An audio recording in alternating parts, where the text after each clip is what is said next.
Exercise 2.2 में question number first क्या बोल रहा है, देखो ये आपसे, if you subtracted 1/2 from A number. देखो क्या बोल रहा है ये हमसे कि अगर हम सब्सट्रैक्ट करें, है ना, 1/2 फ्रॉम ए नंबर, अगर हम एक नंबर में से 1/2 सब्सट्रैक्ट करते हैं, है ना, and multiply the result by 1/2, और जो हमारा रिजल्ट आ रहा है ना, उसको हम क्या कर रहे हैं, मल्टीप्लाई कर रहे हैं किससे, 1/2 से, यू गेट 1/8। तो हमें कितना मिल रहा है, 1/8 मिल रहा है। तो व्हाट इज द नंबर, तो वो नंबर क्या होगा, ठीक है ना। तो देखो सबसे पहले हम क्या करते हैं, इस नंबर को ही मान लेते हैं कि नंबर कितना है आपका, x है। देखो सॉल्यूशन देखते हैं। सबसे पहले हमने क्या करा, लेट करा कि जो आपका नंबर है वो कितना है के पास, x है। अब देखो ये क्या बोल रहा है, if you subtract 1/2 from A number, अगर हम सब्सट्रैक्ट कर रहे हैं किसको, 1/2 को, है ना, किस में से, फ्रॉम ए नंबर, है ना, फ्रॉम वाला पार्ट पहले लिखा जाएगा, किस में से सब्सट्रैक्ट कर रहे हैं 1/2 को, एक नंबर में से। तो नंबर कितना है आपका, x। अभी क्या बोल रहा है कि हम x में से क्या सब्सट्रैक्ट कर रहे हैं, 1/2 सब्सट्रैक्ट कर रहे हैं, ठीक है ना, बात clear. And multiply the result by 1/2, और जो ये हमें रिजल्ट मिल रहा है, इस रिजल्ट को हम किससे मल्टीप्लाई कर रहे हैं, 1/2 से मल्टीप्लाई कर रहे हैं, है ना, यू गेट 1/8। तो हमें कितना मिल रहा है, 1/8 मिल रहा है। बात क्लियर हुई। क्वेश्चन क्या बोला जाता था आपसे कि अगर हम 1/2 सब्सट्रैक्ट करते हैं किस में से, एक नंबर में से, तो आपने देखो नंबर क्या माना था, x, इस नंबर में से कितना माइनस कर दिया आपने, सब्सट्रैक्ट का मतलब माइनस करना है किसको, 1/2 को, ठीक है। अब आगे क्या बोल रहा है, जो रिजल्ट मिल रहा है, ये रिजल्ट हो गया आपका एक, है ना, इस रिजल्ट को हम क्या कर रहे हैं, 1/2 से मल्टीप्लाई कर रहे हैं। तो हमें कितना मिल रहा है, 1/8 मिल रहा है। तो हमें क्या करना है, उस नंबर को फाइंड करना है। अब देखो यार कैसे सॉल्व करेंगे इसको। ये जो 1/2 है, ये एक बार इससे मल्टीप्लाई होगा, एक बार इससे मल्टीप्लाई होगा, ठीक है। कितना हो जाएगा बोलो, x/2 minus 1/4 is equal to 1/8, ठीक है। अब चाहो तो देखो यहाँ पर एलसीएम ले लो, कितना आ जाएगा यहाँ पर एलसीएम, बोलो 2 और 4 का जब आप एलसीएम लोगे तो आपके पास कितना आ जाएगा, 4। 2 का इसमें डिवाइड लगाया, कितना आ गया, 2 टाइम्स, 2 को इससे मल्टीप्लाई करा, कितना हो गया, 2x, माइनस 4 का 4 में डिवाइड लगाया 1, 1 को 1 से मल्टीप्लाई करा 1 इज इक्वल टू 1/8।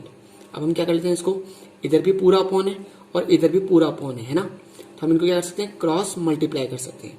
तो देखो जैसे आप क्रॉस मल्टीप्लाई करोगे तो 2x माइनस 1 ये किससे मल्टीप्लाई होगा, 8 से, और 1 किससे मल्टीप्लाई होगा, 4 से।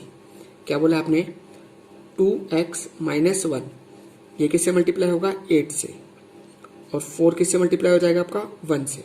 करो मल्टीप्लाई, 8 एक बार इससे मल्टीप्लाई होगा, 8 एक बार इससे मल्टीप्लाई होगा, कितना हो जाएगा बोलो, 8 2 जा 16x माइनस 8 1 जा 8 इज इक्वल टू 4, ठीक है ना। अब मुझे वही x की वैल्यू चाहिए, तो इस 8 को उठा के इधर लेके आना पड़ेगा। तो देखो क्या हो जाएगा, 16x is equal to 4 plus 8, तो 16x इज इक्वल टू कितना हो गया, 12। तो x इज इक्वल टू 12/16। देखो 4 से कट रहा है, 4 3 जा 12, 4 4 जा 16, तो x इज इक्वल टू कितना आ गया पास, 3/4। तो जो नंबर था उस नंबर की वैल्यू कितने के पास, 3/4 आ गई है, ठीक है। अब इसी का क्वेश्चन नंबर 2 पढ़ते हैं। देखो क्वेश्चन नंबर 2 क्या बोल रहा है आपसे, the perimeter of rectangular swimming pool is 154 metre, ठीक है ना। आपके पास क्या है, एक रेक्टेंगुलर स्विमिंग पूल है, इसका पेरीमीटर, पेरीमीटर समझ गए, सारी साइडों का सम, ठीक है ना, इन सारी साइडों का सम कितना दे रखा है आपके पास, 154 मीटर दे रखा है। अब आगे क्या बोल रहा है, its length is 2 metre more than twice its breadth. इसकी जो लेंथ है वो क्या है, 2 मीटर मोर देन, मतलब 2 तो ज्यादा है, किससे 2 ज्यादा है, ट्वाइस इट्स ब्रेथ, इसकी ब्रेथ के ट्वाइस के, है ना। What are the length and breadth of the pool, है ना, इस पुल की लेंथ और ब्रेथ कितनी होगी। देखो इधर सबसे पहले जो जो इंफॉर्मेशन से दे रखी है उनको लिख लो। देखो क्या दे रखा है, इसका पेरीमीटर, पेरीमीटर कितना दे रखा है आपका, 154 मीटर दे रखा है। और क्या बोल रहा है, देखो इसकी जो लेंथ है, इसका मतलब वो है कितनी ज्यादा है, दो तो ज्यादा है, किससे दो ज्यादा है? ट्वाइस इट्स ब्रेथ, ट्वाइस किसका? ब्रेथ का। ठीक है, ये इन्फॉर्मेशन आपको दे रखी है। क्या इन्फॉर्मेशन दे रखी है? कि इसका जो पेरीमीटर है वो कितना है के पास? 154 मीटर दे रखा है। ठीक है, और इसकी जो लेंथ है ना, वो क्या है? दो ज्यादा है, किससे? ट्वाइस द ब्रेथ, ब्रेथ के ट्वाइस से। अब देखो लेंथ जो है वो किस पे डिपेंड है? ब्रेथ पर। तो हम यहां पर किसको मान लेंगे? ब्रेथ को मान लेंगे। देखो हमने क्या करा? लेट करा कि जो इसकी ब्रेथ है, ब्रेथ कितनी है के पास? x है। जैसे आपने ब्रेथ को माना तो लेंथ कितनी हो जाएगी बोलो? जब आपने इसको x माना है तो लेंथ कितनी हो जाएगी? 2 इंटू एक्स प्लस 2। तो देखो लेंथ अपने आप आ जाएगी, कितना हो जाएगा? 2 इंटू एक्स प्लस 2। तो ये कितने के पास? 2x प्लस 2 आ गई। ठीक है, बात क्लियर है? आपने क्या करा था? ब्रेथ को माना कितना? x, तो लेंथ कितनी है के पास? 2x प्लस 2 आ गई। अब देखो इसका पेरीमीटर, पेरीमीटर हमें कितना दे रखा है बोलो? 154। पेरीमीटर का मतलब होता है सम ऑफ ऑल साइड्स। ठीक है, या इसका जो पेरीमीटर होता है रेक्टेंगल का वो कितना था? 2 into L plus B is equal to 154। 2 आपका as it is L, L कितना है आपका? 2x प्लस 2, बी कितना है आपका? x is equal to 154। ठीक है, अब देखो कितना हो गया? 2 आपका एज इट इज 2x और x कितना हो गया? 3x plus 2। ठीक है ना, इज इक्वल टू 154। अब देखो यार, अब हम क्या कर सकते हैं? हम चाहे तो उस 2 को अंदर मल्टीप्लाई भी कर सकते हैं और 2 को चाहे तो डिवाइड में डायरेक्ट भी ले जा सकते हैं। ठीक है ना, आपको जैसे अच्छा लगे आप उस तरीके से सॉल्व कर सकते हो। देखो मैं क्या करता हूँ, इसको डायरेक्ट अंदर मल्टीप्लाई करता हूँ। ये कितना हो जाएगा बोलो? 6x plus 4 is equal to 154। ठीक है ना, अब मुझे वही x की वैल्यू चाहिए, इस 4 को उठा के ले जाता हूँ। कितना आ जाएगा बोलो? 6x is equal to 154 minus 4, तो 6x इज इक्वल टू कितना आ गया? 150। ठीक है ना, अब मुझे वही x की वैल्यू चाहिए, तो x इज इक्वल टू कितना हो जाएगा? 150 अपॉन 6। देखो 2 से कट रहा है, 2 से कटा कितना हो गया? 3, 2 से कटा 75, 3 से भी कट रहा है, 3 2 जा 6, 3 5 जा 15। ठीक है, बात क्लियर हो गई? तो देखो x कितना आ गया आपका? 25 आ गया है। ठीक है ना, अब देखो x किसको माना था आपने? ब्रेथ को। तो जो इसकी ब्रेथ है, ब्रेथ जो है x माना था, तो x कितना आ गया पास? 25 मीटर आ चुके। अब अगर इसकी लेंथ की बात करें, ठीक है ना, लेंथ कितना था आपके पास? 2x प्लस 2 थी। ठीक है ना, 2 आपका इज x कितना है के पास? 25 प्लस 2, ये कितना हो गया? 50 प्लस 2 कितना आ गया पास? 52 मीटर। जो इसकी लेंथ है वो कितनी रहेगी? 52 मीटर, और जो ब्रेथ है वो कितने के पास? 25 मीटर आ गई है। ठीक है ना, अब इसी का क्वेश्चन नंबर 3 देखते हैं। देखो क्वेश्चन नंबर 3 क्या बोल रहा है? The base of isosceles triangle is 4/3। आगे पास कौन सा ट्राइंगल दे रखा है? एक आइसोसेलेस ट्राइंगल। आइसोसेलेस ट्राइंगल किसे बोलते हैं? जिसकी दो साइडें क्या होती है? इक्वल होती है ना, उसे क्या बोलते हैं हम लोग? आइसोसेलेस ट्राइंगल बोलते हैं। ठीक है ना, अभी क्या बोल रहा है कि इस आइसोसेलेस ट्राइंगल का जो बेस है वो कितना दे रखा है के पास? 4/3 दे रखा है ना, सेंटीमीटर दे रखा है। और जो पेरीमीटर है इसका, पेरीमीटर का मतलब क्या हो गया? इन तीनों साइडों का जो सम है वो कितना है? 4 राइट 2/15 सेंटीमीटर है। और क्या पूछ रहा है? What is the length of either of remaining equal side. ठीक है ना, जो ये रिमेनिंग इक्वल साइड है इनकी लेंथ कितनी है, आपसे ये पूछ रहा है। ठीक है ना, हमें नहीं पता तो हम कितनी मान लेते हैं? इसको x मान लिया। अगर ये x है तो नॉर्मल सी बात है ये भी कितनी होगी? x होगी। क्यों? क्योंकि ये क्या है के पास? एक आइसोसेलेस ट्राइंगल है, और आइसोसेलेस ट्राइंगल की है ना अपोजिट साइड्स जो होती है, ये दोनों साइड्स क्या होती है? हमेशा इक्वल होती है। ठीक है, अब देखो इधर अगर हम इसकी बात करें पेरीमीटर, पेरीमीटर कितना रखा है आपको? बोलो कितना रखा है? 4 राइट 2/15 सेंटीमीटर रखा है। ठीक है ना, देखो कितना हो गया ये? पेरीमीटर इज इक्वल टू 15 को 4 से मल्टीप्लाई करा 62/15 सेंटीमीटर हो गया। अब देखो पेरीमीटर, पेरीमीटर का मतलब होता है सम ऑफ ऑल साइड्स इन तीनों साइडों का सम। तो देखो पेरीमीटर की अगर हम बात करें तो क्या हो जाएगा, x प्लस 4/3 प्लस x इज इक्वल टू 62/15। ठीक है ना। अब देखो x और x कितना हो गया पास, 2x plus 4/3 is equal to 62/15। ठीक है ना। अब आप चाहो तो एलसीएम लेके भी सॉल्व कर सकते हो, ठीक है ना, और चाहो तो कांस्टेंट एक तरफ है ना, और वेरिएबल एक तरफ, इस तरीके से भी सॉल्व कर सकते हो। देखो मैं यहाँ पर एलसीएम लेके सॉल्व कर लेता हूँ, ठीक है। क्यों, क्योंकि इधर तो पूरा अपॉन है, इधर पूरा अपॉन नहीं है ना, तो मैं इधर पूरा अपॉन बनाने के लिए इधर क्या कर रहा हूँ, इसका एलसीएम ले रहा हूँ। 1 और 3 का एलसीएम लूंगा, कितना आ जाएगा 3।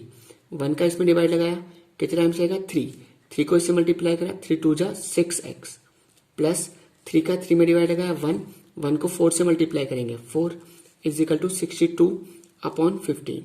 अब देखो इधर भी पूरा अपॉन बन गया और इधर भी पूरा अपॉन बन गया। अब हम क्या कर सकते हैं, इनको क्रॉस मल्टीप्लाई कर सकते हैं, ठीक है ना। तो 6x प्लस 4 ये किससे मल्टीप्लाई हो जाएगा 15 से, और 62 किससे मल्टीप्लाई हो जाएगा 3 से। क्या बोला आपने, ये जो 15 है ये किससे मल्टीप्लाई होगा 6x प्लस 4 से, और 3 किससे मल्टीप्लाई होगा आपका 62 से, ठीक है ना। करो देखो इधर मल्टीप्लाई, 15 एक बार 6 से मल्टीप्लाई होगा, 15 एक बार 4 से मल्टीप्लाई होगा, 15 6 जा कितना हो गया 90x प्लस 15 4 जा कितना हो गया 60 इज इक्वल टू, इनको मल्टीप्लाई करो कितना हो गया बोलो, 3 2 जा 6 और 3 6 जा 18। ठीक है ना, बात क्लियर है। अब देखो हम क्या कर रहे हैं, वही घराती एक तरफ कर देते हैं, बराती एक तरफ, मतलब कांस्टेंट एक तरफ, वेरिएबल एक तरफ। ठीक है, 90x आपका एज इट इज, ये कितना हो जाएगा 186 माइनस 60, तो कितना गया देखो 90x इज इक्वल टू, है ना, 6 में से 0 गया 6, 8 में से 6 गया 2 और 1, तो x इज इक्वल टू कितना हो जाएगा 126/90। ठीक है, देखो 3 से कट रहा है, 3 3 जा 9 और 0, 3 से कट रहा है, 3 4 जा 12, 3 2 जा 6, अभी भी देखो 2 से कट रहा है ना, 2 से काटा 15, 2 से काटा 2 2 जा 4, 2 1 जा 2, अभी भी 3 से कट रहा है, 3 5 जा 15, 3 7 जा 21, तो x इज इक्वल टू कितना आ गया आपका 7/5 आ गया। मतलब इसकी जो इक्वल साइड्स है वो कितनी हो जाएगी 7/5। तो आप क्या बोलोगे, each equal sides are 7/5 centimetre. इसकी जो इक्वल साइड्स है वो कितनी हो जाएगी 7/5 सेंटीमीटर हो जाएगी। ठीक है ना। अब इसी का क्वेश्चन नंबर 4 देखते हैं। देखो क्वेश्चन नंबर 4 में क्या बोल रहा है आपसे, सम ऑफ 2 नंबर इज 95। क्या बोल रहा है, देखो ये कि जो सम है किसका, 2 नंबर्स का, वो कितना है के पास 95 है। ठीक है, आगे देखो क्या बोल रहा है, इफ 1 नंबर एक्सीड्स का मतलब ज्यादा है ना, द अदर बाय 15। देखो क्या बोल रहा है कि जो पहला नंबर है ना, वो क्या है ज्यादा है किससे, दूसरे नंबर से, कितना ज्यादा है 15 ज्यादा है। ठीक है, बात समझ में आ रही है। देखो क्या बोला उसने कि 1 नंबर, पहला नंबर जो है वो क्या है 15 ज्यादा है किससे, अदर से। बात समझ में आ रही है। देखो यार, ये आपका पहला नंबर है और ये कौन सा नंबर है, अदर नंबर है। पहली कंडीशन क्या बोली इसने हमसे कि 2 नंबरों का सम जो है वो कितना है के पास 95 है। ठीक है ना। फिर क्या बोला इसने कि जो पहला नंबर है वो क्या है, दूसरे नंबर से 15 ज्यादा है ना, और हमें क्या करना है, उन दोनों नंबर्स को फाइंड करना है। ठीक है, बात समझ में आ रही है। अब देखो 1 नंबर किस पे डिपेंड है, अदर पर, तो हम क्या कर लेते हैं यहाँ पर लेट कर लेते हैं कि जो अदर नंबर है, ठीक है ना, वो कितना है के पास x है। ठीक है, तो 1 नंबर कितना हो जाएगा बोलो, 1 नंबर, भाई जब आपने इसको x माना है तो 1 नंबर कितना हो जाएगा x प्लस 15, कितना हो जाएगा x प्लस 15। बात क्लियर है। अब देखो ये दोनों नंबर आ जाएगा पास, अब इन दोनों नंबर का सम है ना वो कितना है के पास 95। आपको ये तो बोल रखा है कि 1 नंबर प्लस अदर नंबर है ना, इन दोनों का जो सम है वो कितना है के पास 95। अब देखो 1 नंबर कितना है के पास, वन नंबर कितना है, x प्लस 15 रख दो, x plus 15 plus other number कितना है आपके पास, x इज इक्वल टू 95। अब देखो x और x कितना हो गया बोलो, 2x plus 15 is equal to 95। ठीक है ना। अब वही तरीका, घराती घराती एक तरफ, बराती बराती एक तरफ, भाई ये वेरिएबल एक तरफ और कांस्टेंट कांस्टेंट एक तरफ। तो देखो क्या हो जाएगा, 2x is equal to 95 minus 15। ठीक है। अब देखो क्या हो गया आपके पास, 2x इज इक्वल टू 5 में से 5 गया 0, 9 में से 1 गया 8। तो देखो क्या आ गया पास, 2x इज इक्वल टू 80। अब मुझे यहाँ से किसकी वैल्यू चाहिए, x की वैल्यू चाहिए, तो 2 कहाँ चला जाएगा, डिवाइड के अंदर चला जाएगा। तो x इज इक्वल टू कितना हो जाएगा, 80/2, 2 से काटा कितना आ गया 40। तो जो आपका x है, x की कितनी आ गई 40 आ गई। ठीक है, बात क्लियर है। अब आप आराम से नंबर बता सकते हो। देखो अदर नंबर कितना है आपके पास, x, तो x की कितनी आ गई 40 आ गई। ठीक है। और जो वन नंबर है आपका वो कितना है आपके पास, x प्लस 15। तो देखो x कितना है आपके पास बोलो, x कितना है 40 प्लस 15 कितना है आपके पास 55, कितना है आपके पास 55।